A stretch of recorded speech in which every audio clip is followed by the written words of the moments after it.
very first episode of the Moonlight Sports Network. We will be your hosts. I am Hunter Briggs. And I'm Austin Oliver. And today we're going to be recapping last week's fantasy football matchups as well as looking forward to next week's matchup. But first, let's talk about Cincinnati and Dallas and armchair quarterback.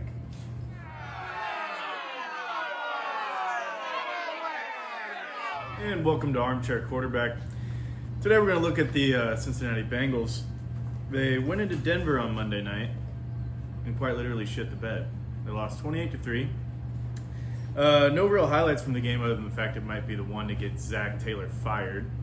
And it's very clear to me that Joe Burrow might be the best football player to ever step on the field. One highlight from the game is that the running back, Chase Brown, did have one carry of 6 yards for the first time this season. Another week of under 200 yards of offense and giving up over 400. Next week, they play the Detroit Lions, 4 o'clock on Sunday. And I think it might be the first time that the NFL implements a mercy rule. But we look forward to that. My boys Jamar Chase, T. Higgins on my fantasy team now.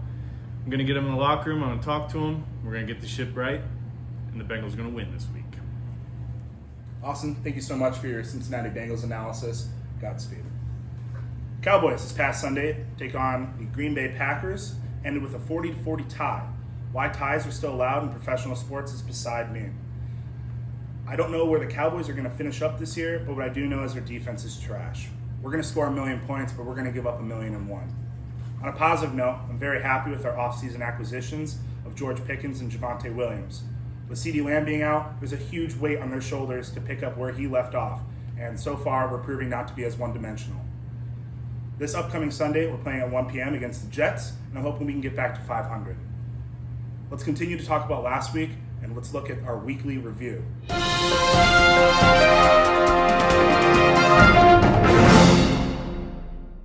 Looking at Game 1 this week, the Dallas Cowmen advanced to 3-1 over the Slife Daddy Stingers with a score of 185.36 to 127.48. The Dallas Cowmen continue a high-scoring streak after a 150.82 victory over Burroughs before Hose the week before. Some highlights of the Dallas Cowmen is Josh Allen scoring 24.86 points, Mr. Arm Punts, because he can't throw an interception. He's the NFL's golden boy. George Pickens, 33.5 points. Rehabilitated thug. Ashton Genty, 33.5. Hunter, good thing you didn't get rid of him.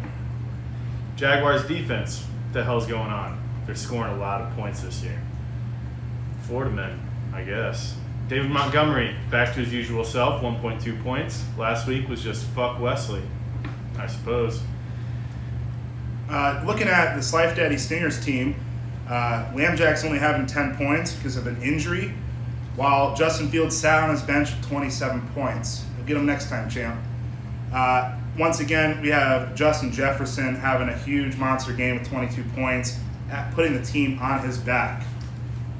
Great game, Braden. I commend you. You're a gentleman. Let's look at Game 2. All right, looking at Game 2, we have DJ Ratface taking a W over Peter and Dean, 121-112. Deebo Samuel having 20 points, confirmed not fat. Also, Tyler Warren having another great game of 18.3 points. I truly believe he's one of the steals of the tight ends. And congratulations to Nina for finally trading away one of her quarterbacks. Having 3 was absolutely a crazy strategy. Peter and Dean scored 112 points this week, very similar to the 111 they scored last week in a loss to Psych Ward. Very vanilla roster here. Patrick Mahomes, 27 points. Some may call that a vintage performance. As all things do, Patrick Mahomes will eventually score points. Christian McCaffrey, that's how a white man catches the football. And sources tell me Peter and Dean are active. Back from their 4-week vacation, Tyler Bass is no longer active on his roster. Moving on to Game 3. Game 3, Burroughs before Hose took on Wyatt's Wild team. After a slow start, Wesley's team is picking up some serious steam. Matt Stafford, 27 points. James Cook, 22 points. Puka Nacua, 36 points. Another dominant performance for the Rams wide receiver. Amon-Ra St. Brown, same thing. Wesley's team, if it stays healthy, might be the one to beat. Looking at Wyatt's team, 0-4 now, with a 112 performance. This is truly a pitiful looking team. They have great running back depth, with Bucky Irving having 25 points, RJ Harvey having 19 points, but what it comes down to is having a defense only score you one, having no quarterback up until this week. This is not a great roster, and I don't know if Wyatt's the guy to right the ship, but we'll have to see. Let's go ahead and look at Game 4. Game 4, we have Bed Bath & Bijan taking a dub over Mudcats. Looking at the Mudcats team, Romeo Dobbs popped off with almost 30 points, which is very much expected against the Cowboys' trash defense. Ekbuka also had 20 points, but he's no longer on the Mudcats. He got traded to Dom. And once again, Terry McLaurin, 0 points, warming the bench. Austin, you must be hurting with your first-round pick not delivering the goods.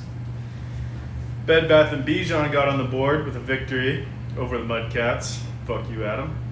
Bijan Robinson, solid performance, 28 points. Josh Jacobs, 31 points. Heavily relying on your running backs, Adam. Kyle Pitts, 18 points for the first time in his career. Seriously, I hate that guy.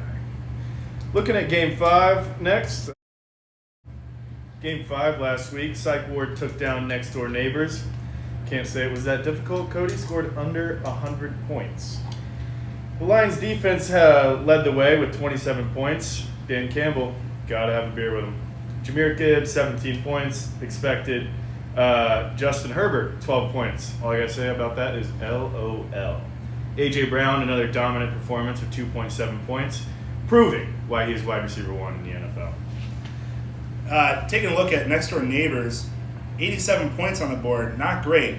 Malik Neighbors had a season-ending injury and was only able to grab 4 points where he's carted off. I'm really sorry, Cody. That's definitely a stinker. Bo Picks, however, had 25 points. Now, talking to Cody, I know his strategy is to kind of bounce back and have a QB carousel going on with Drake May and Bo Picks, but it looks like he picked right this time. Looks like he also had a name change. Can't imagine getting my ass kicked so bad I had to change, but he's now going by the I'm So Sorry Smith Jackson. Let's go ahead and look at the last game of the docket. Sugma Little Brock, now 4-0, had an absolute banger of a game. 109 points versus Big Sports Guy only having 80. Let me just say this is probably the most fraudulent team in the league. 4-0. Seems like they have some kind of witch magic going on where every team they play has the absolute worst game of the season. Dom is currently 10th in most points scored with 112 average, while having the first best defense with 94 average. Once again, that takes absolutely zero skill. That is purely luck. Not to mention another fuck you for allegedly fleecing Austin. We'll see how that trade goes out. Looking at Big Sports Guys from last week, 80 points after another 86-point loss to Slife Daddy Stingers the week prior. Really not a lot to talk about other than Darnell Mooney having 2.5 points. Who the hell is Darnell Mooney? And no one scored above 12 points on his starting roster. Klauser, it might be time to take a look in the mirror. Let's go ahead and stop talking about last week, and let's continue on to next week's picks in Unfogging the Future.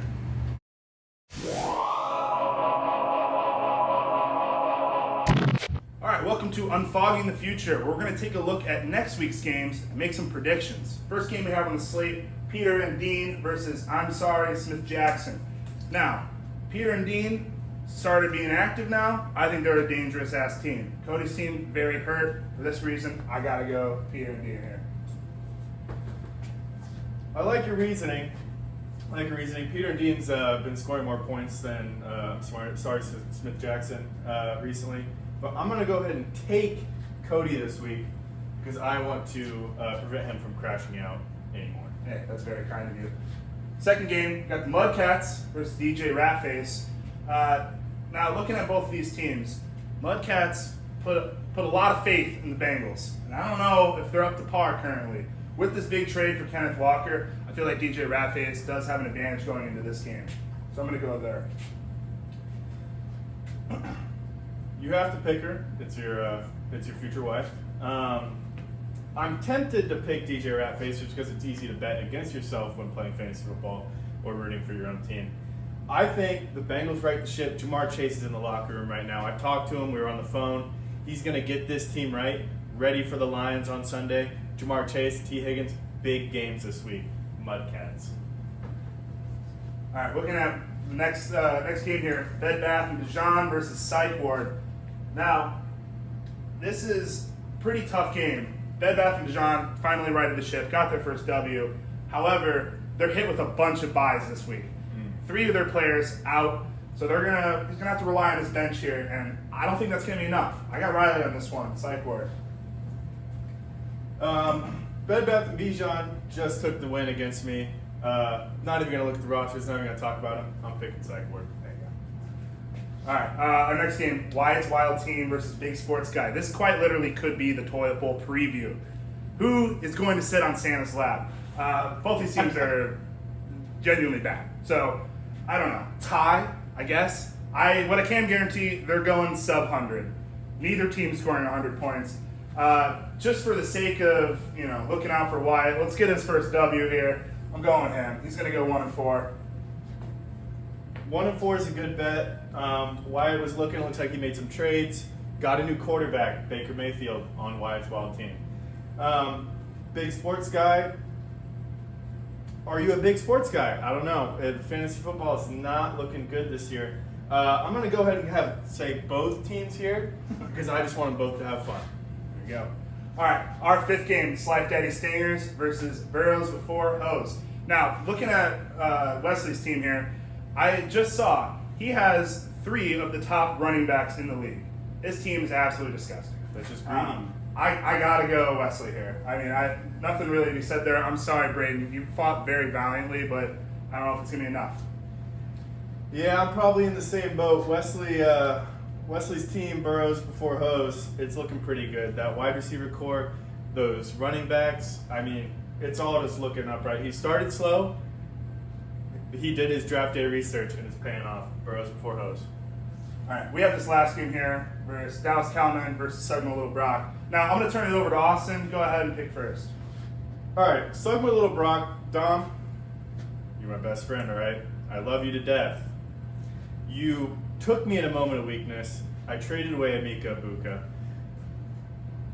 I respect that. I respect you for not giving in to my whims and giving me Jonathan Taylor back. That being said, man, Dallas Cowman scoring a lot of points. You're not scoring very much. I'm going to take the Dallas Cowman. Hunter?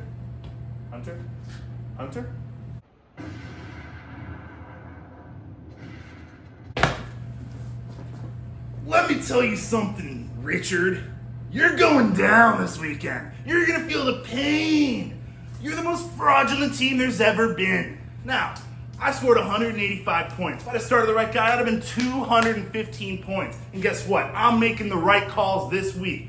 You are going to be 4-1. I will be 4-1. I will be taking over this league. You know what? I don't even want to write this expo on this board because I'm erasing you from this mortal plane, brother. You're going down!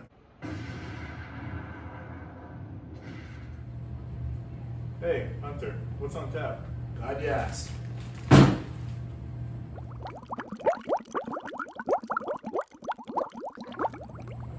Welcome to What's on Tap, where Hunter and I review a new beer every week. This week we've got Hazy Beer Hug from Goose Island Beer Company up in Chicago. It's a 6.8% alcohol by volume hazy IPA, I assume. It's $3.79 for 19.2 fluid ounces. So looking at the can design here, it's got yellow, purple, and teal schemes. Pretty cool. One side, you have the bear with sunglasses.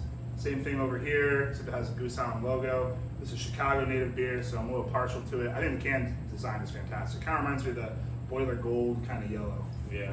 All right, let's give it a shot here. Cheers. Cheers.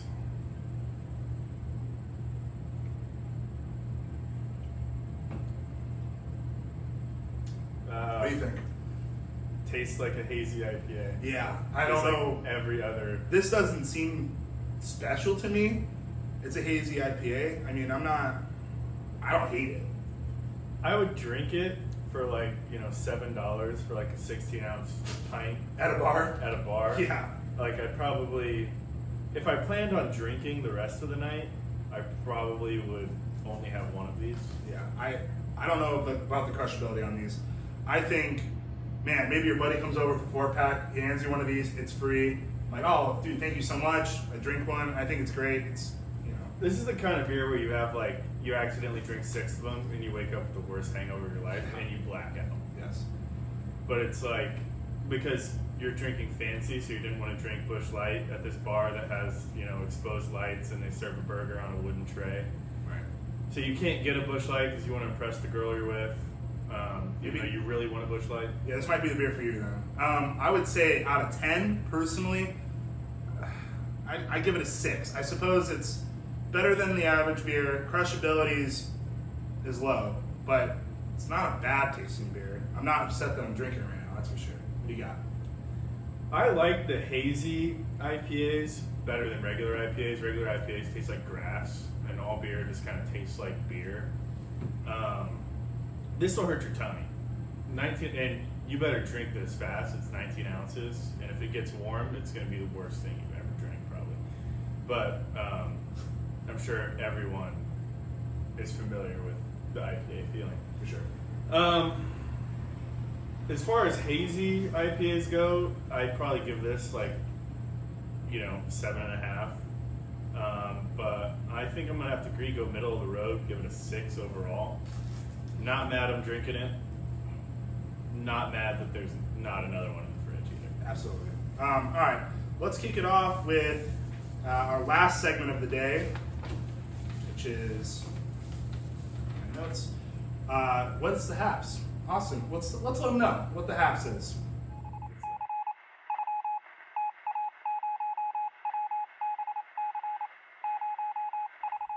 What's the haps? In local friends news, Wesley Oliver's 30th birthday party was the other day. didn't you black out? Couldn't tell you. Congratulations to Brayton and Eliza on getting married. Should have been me. Mark your calendars. October 31st, 3rd annual Frank and Gilly Monsters Monster Mash. I will be hosting trivia. Also, the MFL Awards Show, January 10th. Mark your calendars. Come see me. Host Will Lombardi. Well, Austin, I think that's all of our time today. Thank you so much for watching the very first episode of the Moonlight Sports Network. See you later, alligator. In a while, crocodile.